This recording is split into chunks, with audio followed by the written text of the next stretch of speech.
Hello and welcome to my podcast. Do me a favor, subscribe to the John Keim Report wherever you get your podcasts. If you're watching on YouTube, hit that like button, hit that subscribe button. You can find us there as part of Ampire Media, Ampire. Always much appreciated when you tune in. And don't forget, you can read my work on ESPN.com. Also, for you Gold members, I'll be doing a private Zoom session again on Thursday night, 7:30 Eastern Time.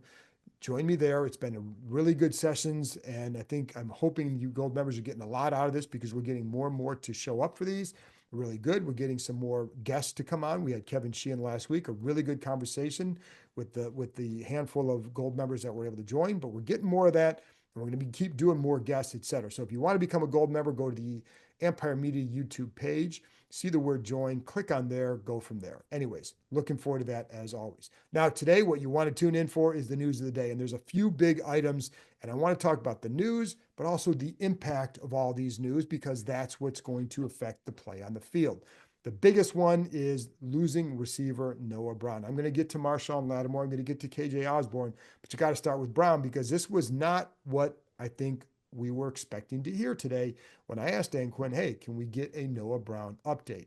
They weren't hiding anything from us. It's just that the question wasn't asked. And really, the only time we should have asked it is after and Quinn's press conference on Monday, because the day after the game, they didn't know how bad it was. But it turns out, as Quinn said, he suffered a significant injury in the win over Tennessee. And initially, they thought it was his ribs. Well, further tests during the bye week showed that it was actually his kidney. That's why Quinn said he'll be out for a while.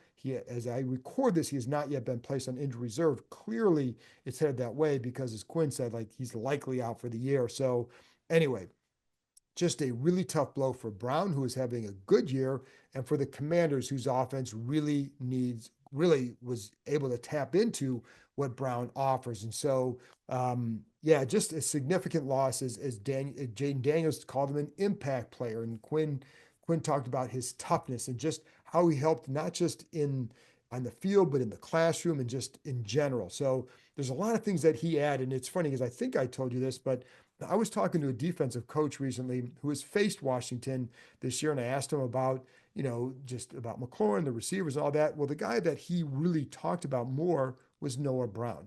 Not necessarily because he thinks that he's better than McLaurin, the best receiver, but because I think what he offered was something that maybe concerned some defenses. He had the size, he could make the contested catches, but he also was a good blocker. He also could run routes from multiple spots. And I think so he was a tricky guy for them to game plan against. And we saw him make some big catches this year for sure. The Hail Mary catch was the biggest. Now that was a unique play, but we saw some other really good catches that he had. And it's just a shame what he is doing because he was having a good year. And again, a very good addition from when they picked him up in late August to do what he did. He solidified that receiver position. Was he a true number two? He's not a T. Higgins or anything like that, but he was a solid player. And he just added depth to the position. And if you remember, Dan Quinn would talk about having, using a rotation of guys for that number two spot.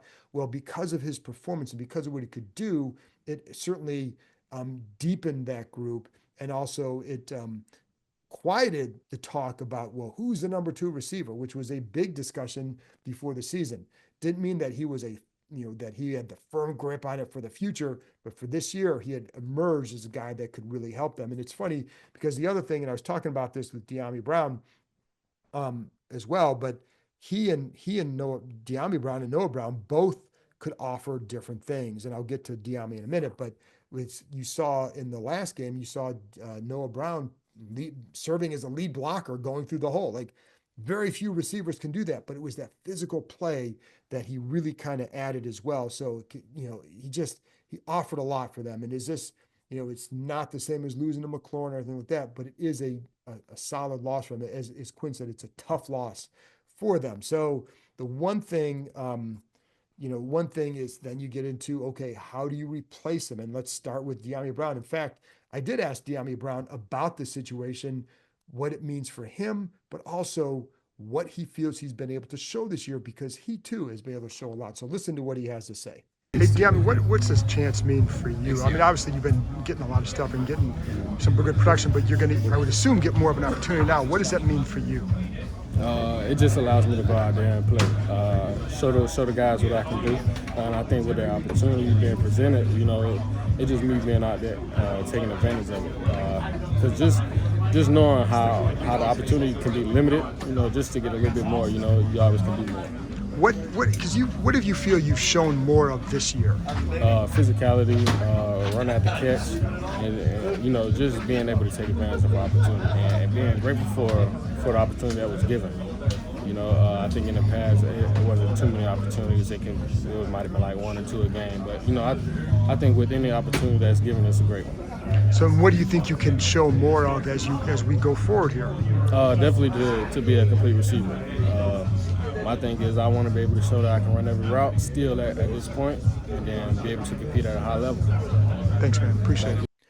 So they could they could get more opportunities for De'Ami Brown. In fact, I brought up the pulling action, De'Ami Brown can do that too. So there are definitely some things they can do with their offense with De'Ami that they did with Noah Brown. They have some different skill sets.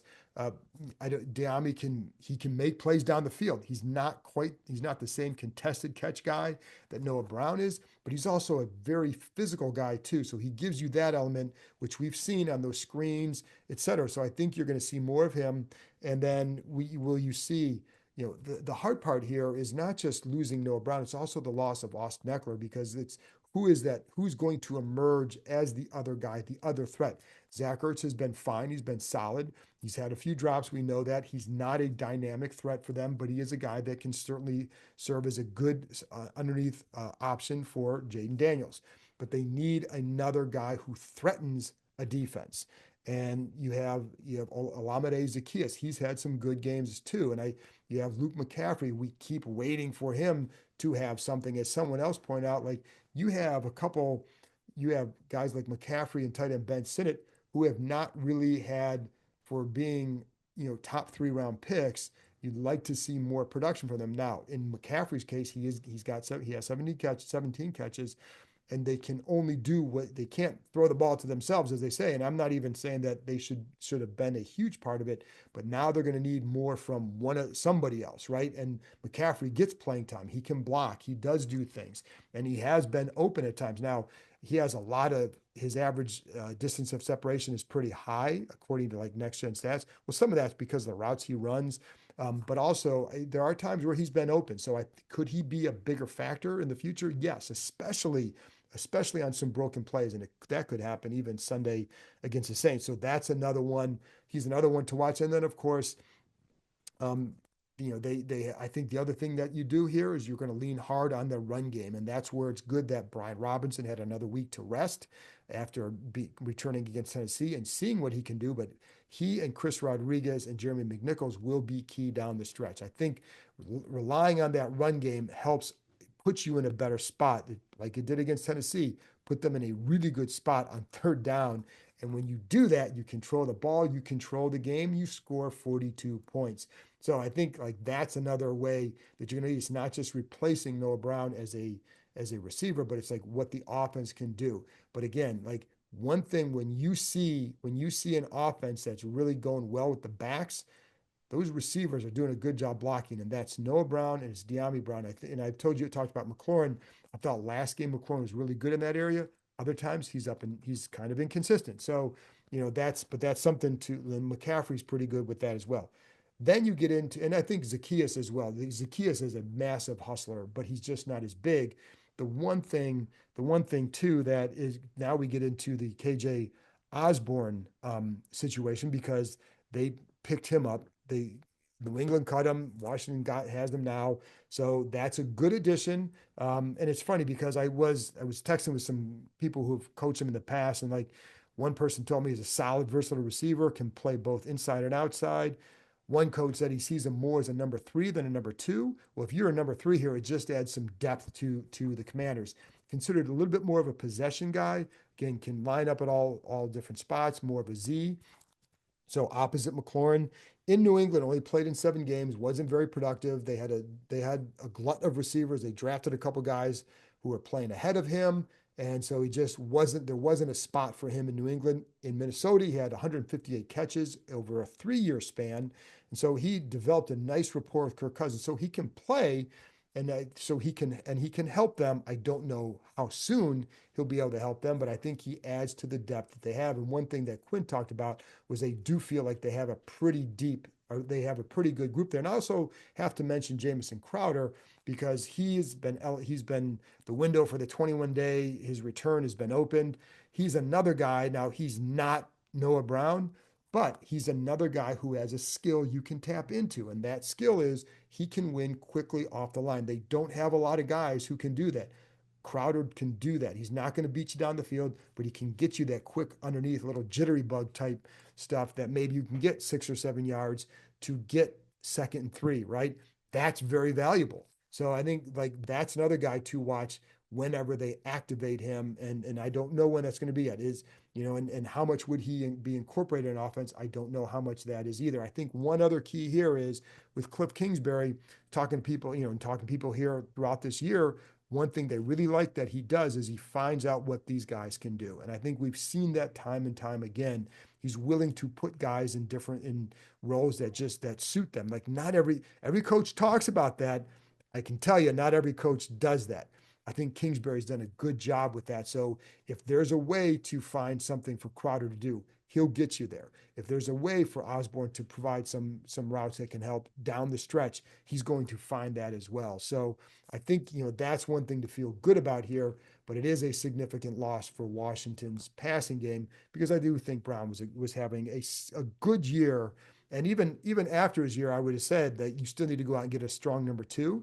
And I think the description of Osborne as a 3 more than a 2, I think you probably apply that to Noah Brown, but he was having a good year. And I think anytime you lose a guy when you don't have that and you're picking, creating, finding different guys who can fill that role, losing one of them definitely hurts. So there you go. Now the last part is Marshawn Lattimore was a full participant in practice on Wednesday, clearly trending toward playing on Sunday at New Orleans. Just, I can tell you guys are pretty excited about getting him back because of what he has, like, just talking to Mike Samuelson, Quan Martin. It's really about, just opening up various packages for the defense, opening up pressure packages for Joe Witt.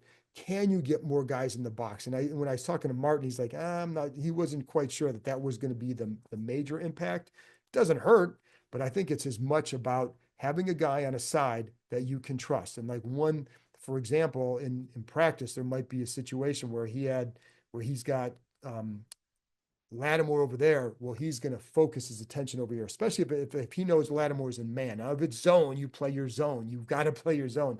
But if it's man coverage and Lattimore's over here, you can then, if he's in man, maybe they're in zone, you're going to shift your attention over here and help out over here.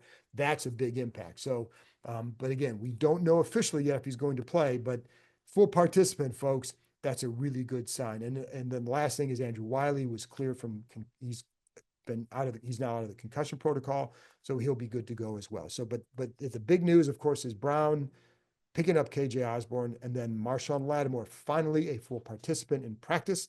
And for people who wondered how he looked, well, we don't see him really do a whole lot. Like you watch him warm up, you see him doing stuff, but that's about it. We're not seeing him turning and running and doing whatever else in practice like you would during training camp. But anyways, during those things, he looks pretty good. But the key is full participant. So anyway, folks, there you go. That's it for me. Again, you gold members, join me Thursday at 7:30 Eastern time for a private session. And then I'll be back on Saturday with my 5 things I think leading into the Saints game.